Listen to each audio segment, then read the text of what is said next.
Good morning, everybody. You are very welcome here to College Hall for our stakeholder session of our spring DSSG meetings. So to start our stakeholder session, I'm very pleased to announce and introduce our returning investigator, who is Mr. Michael Kelly.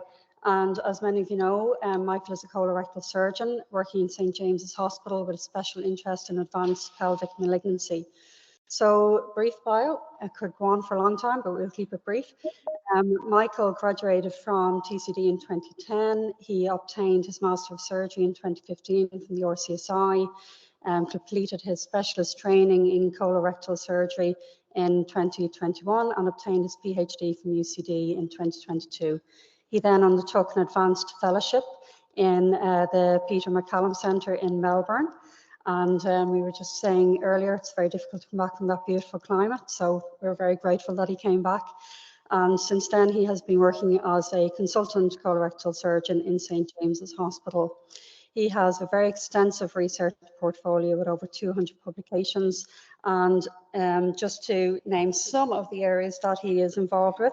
So he is our national rep for the European Society of Surgical Oncology, and he is also on the editorial board of Colorectal Disease, the BJS Open and Cancers, and he is also on the cohort committee for the European Society of Colorectal Pathology. And as if that is not enough, last year he was the recipient of the inaugural Jolie Leadership Fellowship from Trinity St. James's Cancer Centre. So it gives me great pleasure to introduce Michael, and thank you very much for presenting to us today. Thank you. Thank you. So good morning, and thanks for the invitation to chat here today on my thoughts on the challenges of returning to Ireland.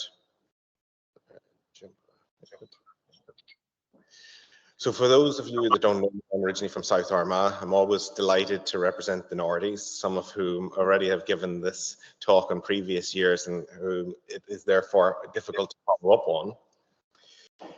As Angela mentioned, my disclosures include a medical degree from Trinity, a master's from RCSI, and a PhD from UCD. So clearly I'm already a very collaborative and open-minded person at heart. Prior to embarking on my fellowship in Melbourne, I did a locum consultant in St. James's Hospital, and then my year in Melbourne had a focus on the management of advanced rectal cancer, specifically exenterative surgery, cytoreductive surgery, and advanced robotics. And since last year, I've returned back to James as a permanent consultant in the colorectal department. In terms of my research to date, it's been mainly focused on advanced rectal and pelvic cancer, and I developed the Pelvex Collaborative back in 2015 with Des Winter. And this is an international surgical consortium that has now grown to have over 160 centres across 6 continents and 50 countries. And this has been led out of Ireland. And since its development, we've had 18 major publications, we 1 recruiting randomized control trial and 4 guideline documents and 4 global meetings.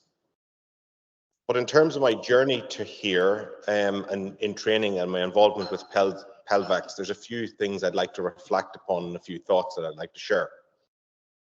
And over the last few years, I've been very fortunate to visit some world-renowned units and seeing how they've developed their own comprehensive cancer centres, especially when they've took a tumour-focused stream approach.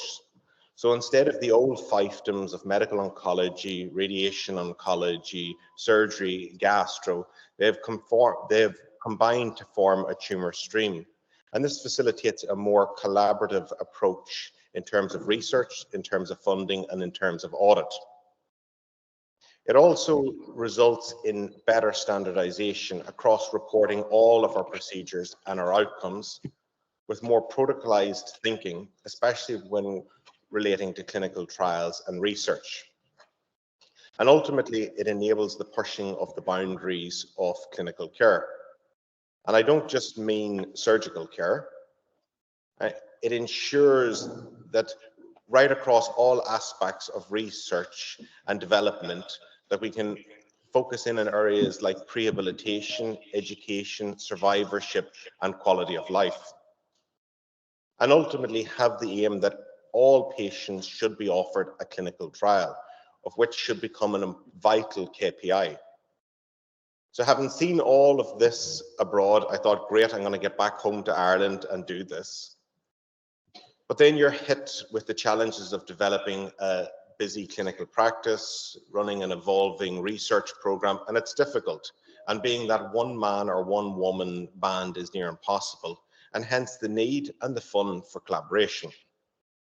So sort of the theme that I was given to outline the talk was talk about securing funding, national collaboration, and then international collaboration.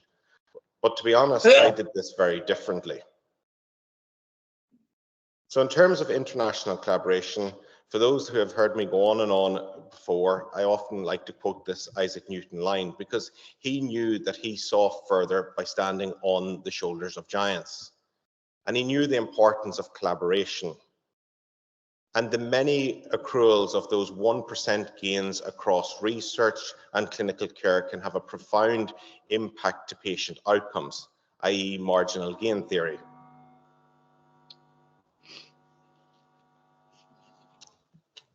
But in the early days of research, I found that it was easier collaborating outside of Ireland than within it. And this was evident with me trying to do research on advanced rectal cancer. And there's been similar themes across other surgical groups. And if we take rectal cancer as an example, we have a great opportunity in Ireland to collaborate and explore all aspects of rectal cancer management. And again, I just don't mean relevant to surgery, because we know that, and this may shock some of you, we know that more surgery doesn't mean that that's always the solution. And the principles of oncology stand true. Biology is the king, selection is the queen, and the technicalities are just the princes and princesses. And therefore, we need a better and a more true multidisciplinary approach to clinical studies and research that reflects the tumor stream approach and that looks at all aspects of the patient pathway.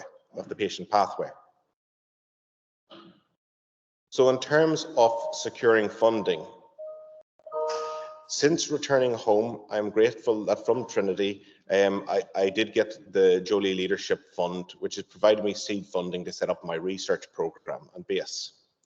Because the challenges of ensuring sustainable funding is difficult and can be rate limiting.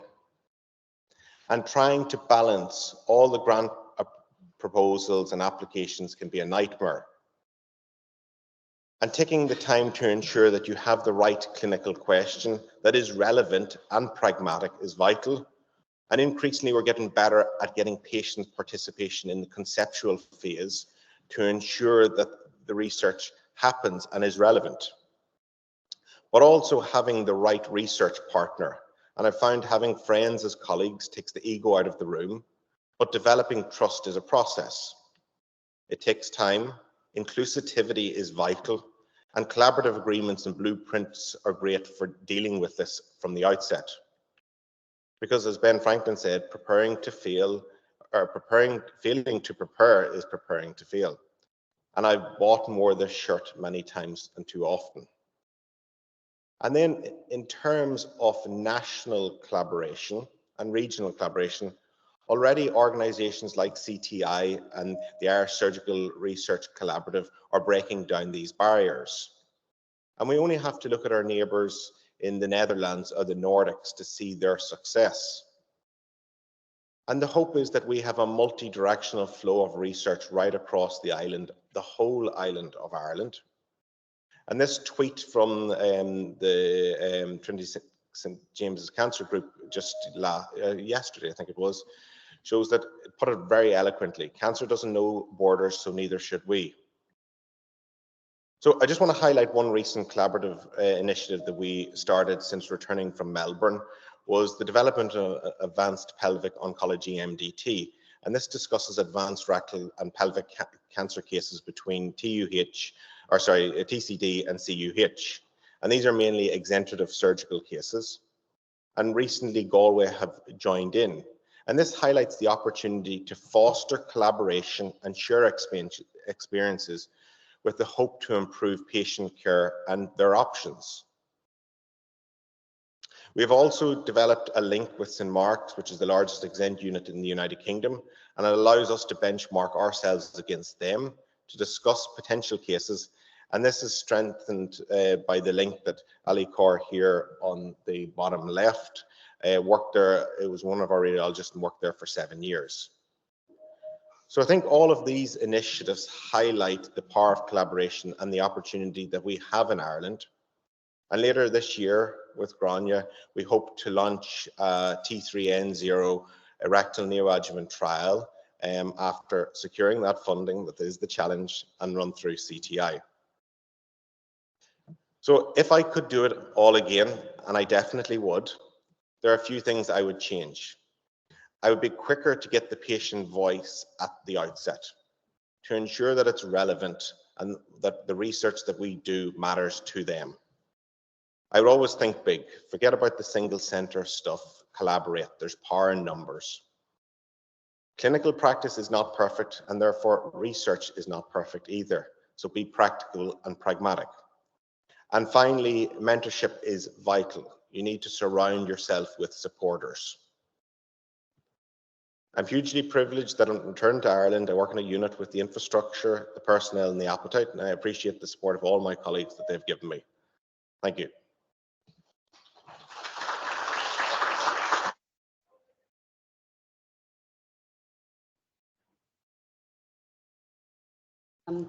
Michael, we'll open it out for questions, obviously, but I just thought I'd start by saying, obviously, CTI in relation to surgical studies and trials, we really want to increase the number of surgical studies running in Ireland. And from a very practical point of view, do you think one of the main barriers to bringing in more surgical studies is that in every acute hospital, there's always that pressure, you know, between emergency surgery, elective surgery, bed occupancy, bed availability, and so on? Is that a factor? And if it is, how do you think that we can help to overcome that and bring in more surgical studies? Yeah, I'll answer that in sort of 3 points. The first is that increasingly you can see that there's more engagement with the surgical specialties, with CTI, and creating that engagement and that MDT right across all aspects of cancer is important. And that's the same as what you're doing in terms of trying to embed surgical, rad-onc, and medical oncology and all of the sort of working groups.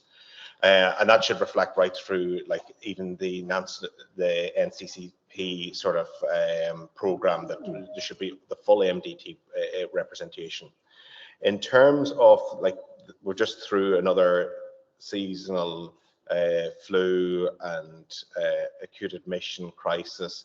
And the biggest problem with surgical trials is that you can recruit from March to October, and then and I'm specifically more about sort of like interventional trials and cancer trials, and then it drops off because we have, you know, an emergency system that competes with the elective system, and the emergency system takes over in terms of hospital admissions and hospital throughput. So we've talked about this in Ireland for 20 years about ring fencing beds, that, you know, that we focus on ED trolley numbers, and there's never a cancer trolley number, or how often patients are delayed, or even a benign trolley number. So it's all of these factors that impact on it. And then the last thing is, in terms of funding surgical trials is difficult, and getting that money, and where medical oncology and radiation oncology probably have better collaborations with industry, we haven't tapped into that as well. Mm-hmm. Okay, and what steps do you think we can take to tap into that industry? I mean, have you any advice there? I think, you know, having, again, going back to that sort of, you know, collaboration between all the disciplines, it makes it more attractive to industry. Having patient involvement and having it actually pragmatic and real world also is attractive to funding. And as I showed there, like, you know, that partnership is difficult to establish, and trust can be difficult from the outset, but getting that across the board feeds into, you know, more productive research. Okay, thank you. Are there any questions from the floor? And then we'll go to members online. Verena? Thank you very much for this insightful talk. My question is the clinical trials units at the various hospitals. We work with them all the time and since many years. How inclusive is the situation now, getting surgeons into that team as well, and that, for example, that you can avail of the help of these units for your trials? To be honest, it has been slow and it has been challenging, and a lot of that it's too straight. It's us not engaging enough with our clinical trials unit within each of the institutions, but it's also the feedback in terms of the options of how to do that, and I think we can improve that. But again, it just works with developing those partnerships. Thanks, Rina. Grania? Thanks, Michael.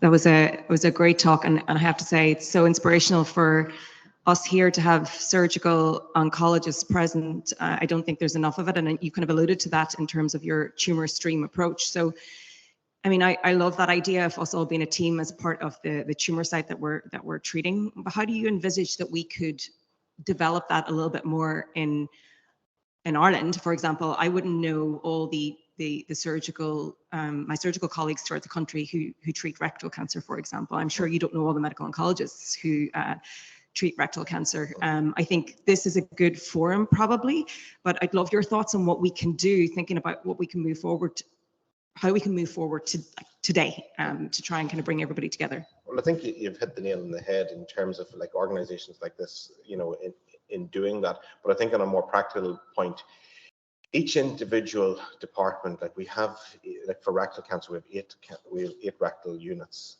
Like forming a tumor stream like that has to be done internally first. And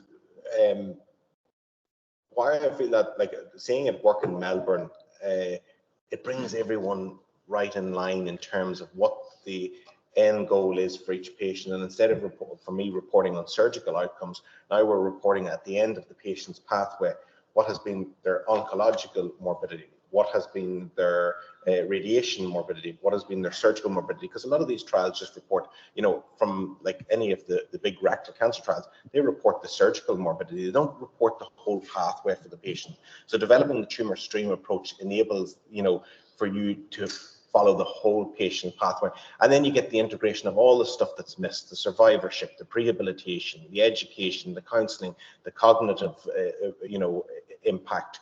But I don't think we're going to have a magical solution at a national level. It's going to have to be done at the cancer units initially, and then those cancer units working with other cancer units, and then it becomes it can evolve into a more national paradigm.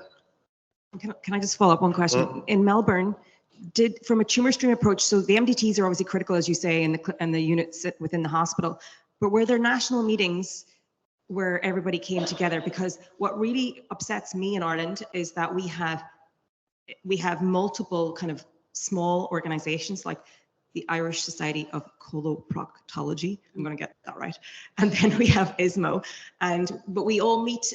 You know, when I went to that meeting before, there was no medical oncologist there, so that in itself doesn't make a lot of sense. So do you think is there anything we could do nationally from a tumor stream approach in the short term? Yeah.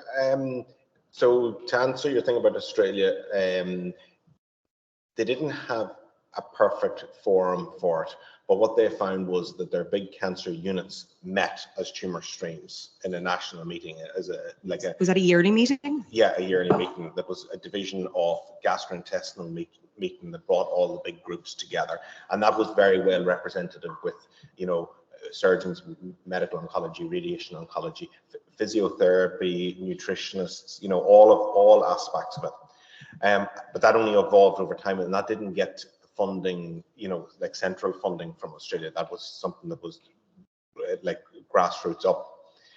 In terms of the Irish Association of Coloproctology, or even we were guilty of in Pelvax, at the start we had radiology and we had gynecology and we had colorectal, but increasingly we're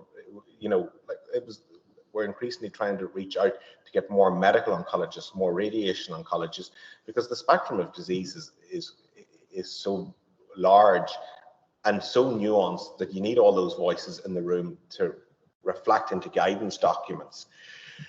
But in Ireland, doing that, it goes back to breaking down those barriers. And I think, you know, how we've started to establish it between ourselves and Cork is a nice approach, because we're trying to grow that into how it should look. But even that in itself has took a lot of time. Like we're 7-8 months in now, and it's still going to take a lot of time, because you're really changing, you know, 50, 60 years of the fiefdoms. And when, like in Peter Mac, it worked well because they had a budget that came into the department that spread out across all the different facets that they needed to spread out, and therefore they were aligned in terms of getting funding in, but also with the output in terms of research and inclusivity and things like that. So it's the key is just breaking down those things, and being inclusive and being open to collaborate, which is something that we need to get better at as a first step. Are there any questions from anyone else on the floor or online? Claire, I think we have questions online. Thank you. Thanks. Yeah, I have a question.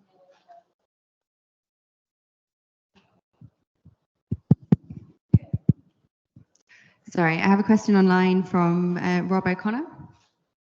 So Rob is wondering, are surgical trials impeded because of fewer opportunities to find finance, as opposed to, say, medicinal trials, where there can be other funds, including from industry? Sorry, I just couldn't quite hear that. Say that again. Yeah. Sorry, so the question is, are surgical trials impeded because there are fewer opportunities to find finance? And that would be as opposed to, say, medicinal trials where the funds can come from other sources, including industry.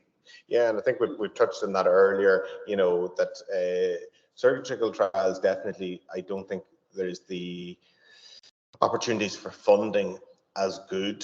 But I think that's us also not pursuing it and pushing it and maybe picking the angle a bit better to attract funding. Yeah, I have a second follow-up question, also from Rob, and that is enough being done to provide research training and opportunities in Ireland? For surgeons, yeah. Well, Grania had asked me this beforehand in terms of like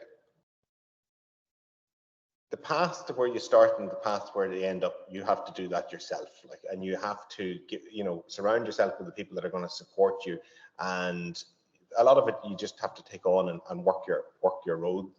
But in terms of mentorship and in terms of buddying up and bringing people along the surgical road, we could definitely do a lot better.